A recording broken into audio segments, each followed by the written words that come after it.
હાલો મિત્રો, જય માતાજી, જય સોમનાથ. કેમ છો બધા? મજામાં? તો એક ફરી નવા વ્લોગમાં તમારા બધાનું સ્વાગત છે. તો હું તો જો મેચ જોતો હતો, કેમ કે આરસીબીની ને પંજાબની ને મેચ આવે તો એ હું જોતો હતો. તો હવે આજે અમારે બૈરાઓ બનાવે છે દૂધીના ઢોકળા. તો ચાલો મિત્રો, દૂધીના ઢોકળા કેવી રીતે બનાવે છે તે આપણે જોઈએ ને ખબર પડે બધીને કેમ અમારે અહીંયા બનાવે છે. બધા નોકનોકી રીતે બનાવતા હોય.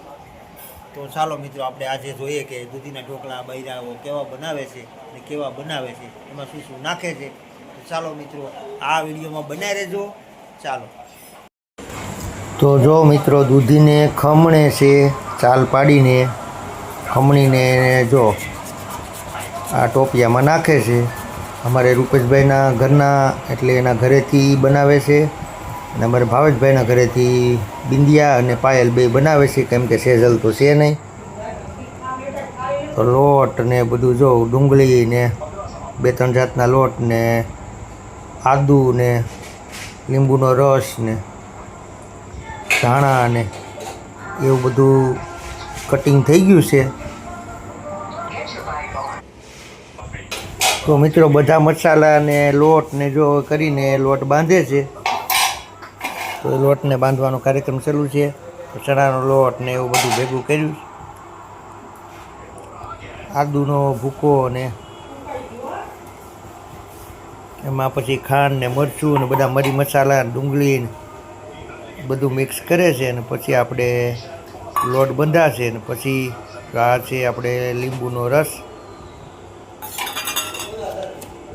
એમાં દૂધી નાખીને પછી એને લોટને આપણે રોટલીનો લોટ બાંધીએ એવી રીતે પછી એને બાંધી નાખવાનો. તો આગળ વિડીયોમાં બનાવી દેજો. અને સારો લાગે તો લાઈક અને શેર અને કમેન્ટ કરજો. તો ખાંડાઈ નખાઈ ગઈ છે માથે, એટલે થોડુંક ખાટું ને મીઠું ને તીખું ને લાગે તો મજા આવે. તો આગળ વિડીયો જો મિત્રો, આપણે આખી રેસીપી બનાવે એ વિડીયો લેવાનો છે. તો આગળ વિડીયોમાં બનાવી રહેજો.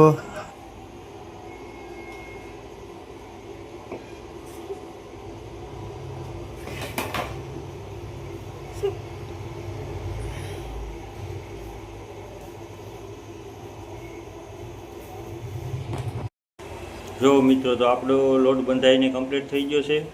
આની અંદર છીણેલું દૂધી જે હતું એની અંદર આ ઘઉંનો લોટ, ભાખરીનો લોટ અને ચણાનો લોટ, હવે એ બધું નાખ્યા પછી બધા મસાલા નાખી દીધા.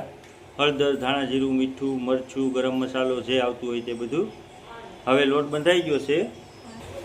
ખાંડ અને લીંબુ નાખી ને હવે લોટનું કામ પૂરું થવા માંડ્યું છે. હવે ઢોકળા કઈ રીતના બાફે છે ઢોકળિયામાં એ આપણે આગળ જોવાનું છે. અમે બે અહીંયા બહાર આવી ગયા લોટ બાંધીને. હવે મમ્મીએ ચૂલો હળગાવી ને આ ઢોકળિયું તો મૂકી દીધું ગરમ પાણીનું. પાણી હવે ધીમે ધીમે ગરમ થાય. હવે આનું શું કરવાનું જો. તો હવે આગળની પ્રોસેસ એ છે કે આના આવા ગોળ ગોળ મુઠિયા બનાવવાના હોય.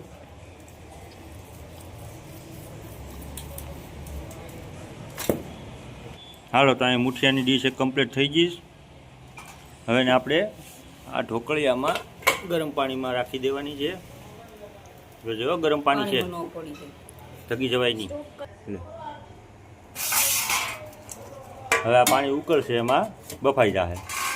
બરાબર. હવે આ લોટ ઝાઝો બધી છે, એનો મતલબ અમારા ઘરમાં 12 સભ્યો છે, એટલે એટલો બધી તો જોઈએ જ નહીં. હાલો, તો અહીંયા ઢોકળા બફાઈ ગયા છે. હવે આ રીતના તેના કટિંગ કરવાના છે. કટિંગ કરીને પછી આગળ જે વઘારવાનું થશે એ પ્રમાણે જોવું આપણે. હાલો, તો આપણા ઢોકળા બફાઈ ગયા છે બધા. આ રીતના કટિંગ કરી નાખ્યું છે. હવે વઘારવાની તૈયારી છે. આ બધી મસાલા તેલે મુકાઈ ગયું છે. અહીંયા એક બાજુ શા બને છે, એક બાજુ બનાવવાના છે ઢોકળા વઘારવાના છે. આપણે આવી ગયા તમાલપત્ર, અને વ્યવસ્થિત શાક ગરમ થવા દઈશું. હવે એમાં રાઈ નાખી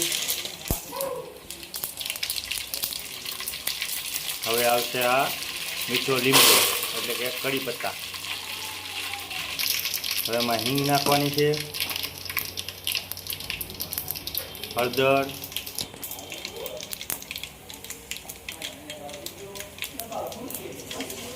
ધાણા જીરું, ગરમ મસાલો બધું આવી ગયું.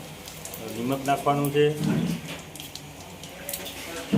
હવે થોડુંક જરૂરિયાત મુજબ ચટણી, મરચું અને ખાંડ થોડીક વધારે નાખવી પડે જેથી સ્વાદ વ્યવસ્થિત થઈ જાય. હવે એમાં નાખી દેવાના છે આપણા બાફેલા ઢોકળા. તો મિત્રો આપણા ઢોકળા તૈયાર થઈ ગયા છે. મસાલામાં ઢોકળા નાખીને વ્યવસ્થિત હલાવી દીધા. ઉપર આપણે હવે લીલા ધાણા એટલે કે કોથમરી પણ છાંટી દીધી છે.